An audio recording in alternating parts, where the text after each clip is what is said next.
Most people do it as a hobby. I just lucked out and found a way to make a job of it. I grew up in a family there was lots of baking, and so baking takes me home. Goliad is known for its traditions and history.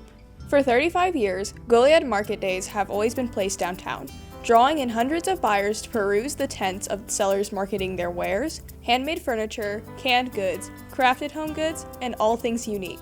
But market days is not just about what's being sold. It's the people who made these items and their stories. I always thought it was kind of cool.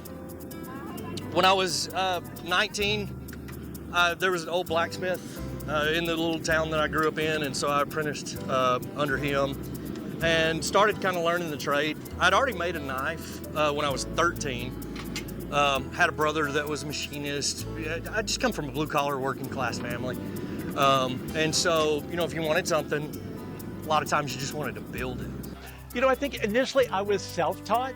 Always took a lot of initiative. Of course, I had grandmothers that were bakers, and some of my recipes are recipes from my mom and my grandma. I think of times being at my grandmother's and making cookies with her. Or even better yet, eating them after she's baked them. So yeah, every time it takes me back.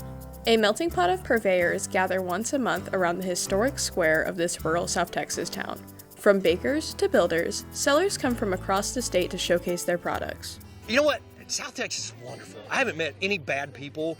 In South Texas, everybody seems to be so accommodating and interested and engaged. I came to Texas for graduate school 40 years ago, and I just never left. I've always enjoyed Goliad Market Day since I've lived here, so it's fun to be a part of it. And I think it's kind of unique in a small town. I think this is like the 35th year or so for Goliad Market Days. So I think it's special that longevity and it being so well attended. The fact that you can take something that somebody walks past and doesn't see the value of it, and you can turn it into something. Like everything on that table just started out as just a piece of metal, or something like that. Like I wish I'd have brought it today, but I have a prop axe that we made for the TV show Forged in Fire, and it's a $10,000 weapon, but it's really just made from the axle of a truck and a trailer hitch ball and some heat and some other stuff. So to be able to take junk and make something worth $10,000, it's pretty cool. And it's a discipline, so it keeps me healthy, it keeps me eating right, and stuff like that. So I have to live my life in a healthy manner to be able to do this job.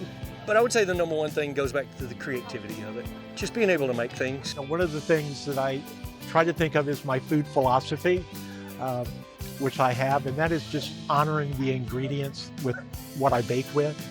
And so when I'm baking, thinking about where the flour came from, how many hands have been involved before it got to me, and really kind of honoring that process. And I always say, I only bake things that I like. And I think I like them because of the memories that go with it. And that's kind of my motto. I always say Goliad Baking Company is about baking memories. So other than this, I do a lot of wedding cakes and birthday cakes and stuff.